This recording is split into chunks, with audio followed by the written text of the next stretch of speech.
여러분, 하나님은 미리 아신 자들, 그리고 미리 택하신 자들을 향해서 그냥 미리 아시고 미리 정하셨다, 이것으로 끝나지 않습니다.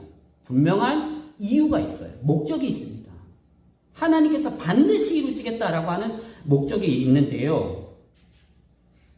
그 목적이 뭐냐 하면 그 아들의 형상을 본받는 것입니다. 그러니까 예수 그리스도의 형상을 본받게 하기 위하여 하나님이 우리를 미리 아시고 미리 정하셔서 구원하시고 하나님의 자녀 되게 해주셨다라고 하는 것이죠. 그러면 예수님의 형상, 우리가 본받아야 된다라고 하는 예수님의 형상은 어떤 모습이겠습니까? 예수님의 겉모습일까요? 예수님의 겉모습을 닮아라 라고 하면은 우리는 불가능합니다. 왜요? 우리는 유대인이 아니잖아요. 예수님을 겉모습을 닮을 수가 없어요. 불가능합니다. 우리는 동양이기 때문에. 그런데 그게 아니라는 거죠. 우리가 본받아야 할 예수님의 형상은 뭐냐 하면 이런 것입니다. 무엇을 가지면 무엇을 내가 소유하면 저분이 진짜 예수님의 형상을, 예수님의 모습을 지닌 분이시구나 라고 하는 것을 모든 사람들이 동의를 해주고 하나님께서도 인정해 주시는 것일까? 그것은 바로 예수님의 성품입니다. 예수님의 성품. 그러면 예수님의 성품에는 어떤 것들이 있습니까?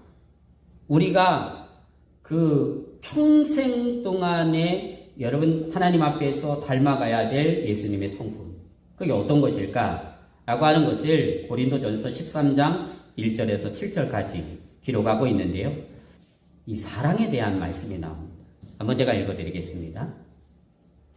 내가 사람의 방언과 천사의 말을 할지라도 사랑이 없으면 소리나는 구리와 울리는 꽹과리가 되고 내가 예언하는 능력이 있어 모든 비밀과 모든 지식을 알고 또 산을 옮길 만한 모든 믿음이 있을지라도 사랑이 없으면 내가 아무것도 아니요 내가 내게 있는 모든 것으로 구제하고 내 몸을 불사르게 내줄지라도 사랑이 없으면 내게 아무 유익이 없느니라. 사랑은, 그러면서 이제 사랑이 나옵니다. 뭐냐?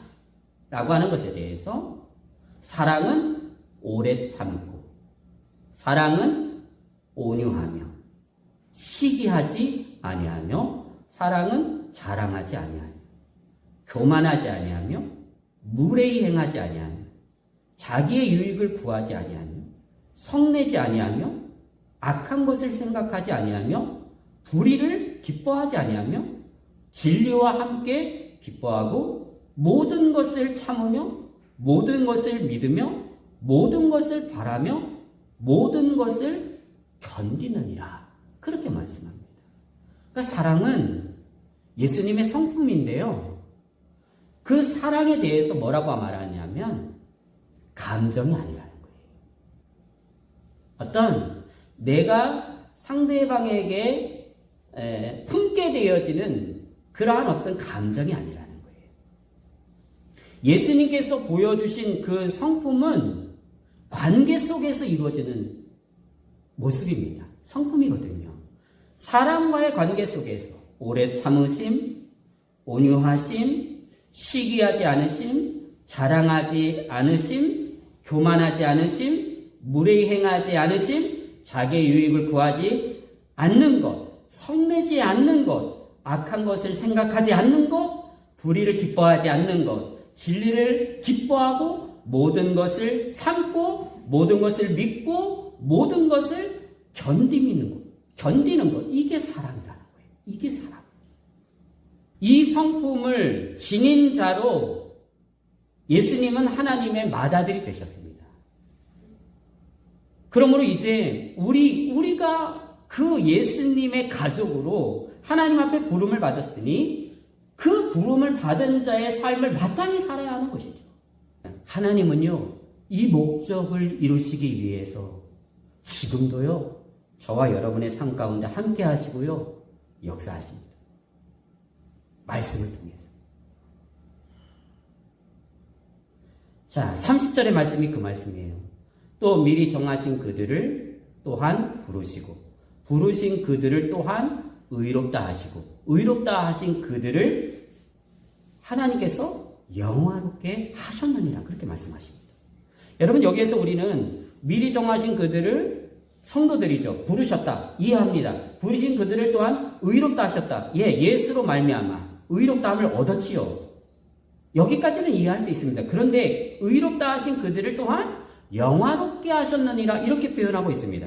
영화롭게 하셨다라고 하는 것은 시제가 부정과거 시제입니다.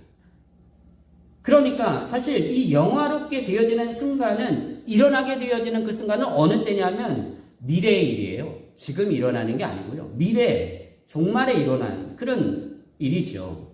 그래서 예수님의 그 영화로움에 그 영화롭게 하심에 함께 동참하게 되어지는 것이죠.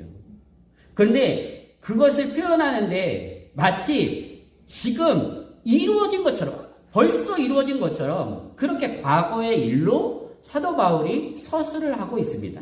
왜 그럴까요? 이게 독특한 헬라어의 표현인데요. 이런 것입니다. 비록 미래의 사건이지만 일어날 사건이지만 그것이 너무나도 필연적인 반드시 이루어질 확실한 사건일 때 의도적으로 이런 표현을 쓰는 거예요. 미래의 일을 미리 이루어진 과거의 역사처럼 그렇게 헬라어가 표현을 한다는 것입니다.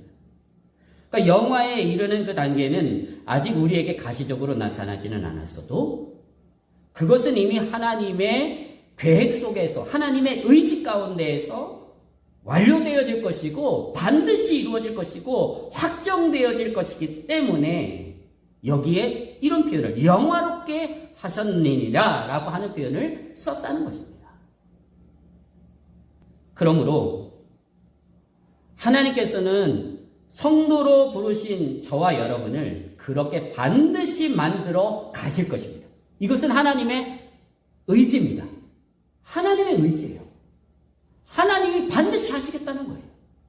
여러분 이걸 아십시오. 그러니까 내가 하나님 앞에서 부족해요. 내가 하나님 앞에서 그 예수님의 성품을 담는 자로 내가 어떻게 예수님을 닮아갈 수 있겠어? 내가 어떻게 예수님의 그 성품을 정말로 이뤄갈 수 있겠어? 난 너무나도 부족해. 그 부르심에 합당한 삶을 살아갈 수 없어. 이런 부정적인 어떤 생각이 들 때 여러분 오늘 이 말씀을 기억하십시오. 하나님은 반드시 그것을 이루신다. 우리를 통해서. 한 사람도 이루어졌습니다. 우리는 그것을 위해서 부르심을 받았어요. 그 부르심을 하나님 앞에서 받은 것입니다. 바라기는 이 깨달음을 통해서 그 하나님의 선하신 저와 여러분을 향하신 하나님의 그 궁극적인 목적, 그 목적을 온전히 이루어가는 사람으로 이 땅에서 쓰임받고 이 땅에서 존재하는 하나님의 사람 다 되어질 수 있게 되시기를 주님의 이름으로 축복을 드립니다.